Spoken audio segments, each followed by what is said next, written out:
കർത്താവ് നല്ലവനാകുന്നുവോ എന്ന് രുചിച്ചു നോക്കുകയും തന്നിൽ ആശ്രയിച്ചിരിക്കുന്ന എല്ലാവർക്കും ഭാഗ്യം.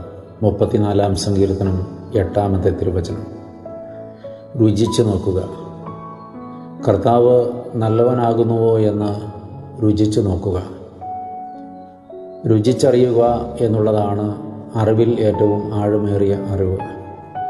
അതിനേക്കാൾ ബോധ്യം നൽകുന്ന മറ്റൊരറിവ് ഇല്ല. കണ്ടറിവും കേട്ടറിവും തൊട്ടറിവും അറിവുകളാണ്. അതിനേക്കാൾ എത്രയോ ശക്തമാണ്, ശ്രേഷ്ഠമാണ്, ആഴമാണ് രുചിച്ചറിവിന് ഉള്ളത്.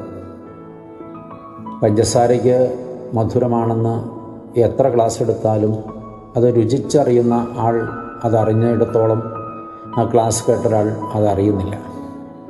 തിയറി പഠിച്ചതുകൊണ്ട് ഒന്നും ബോധ്യപ്പെടണമെന്നില്ല. ബോധ്യപ്പെടലാണ് പ്രധാനം.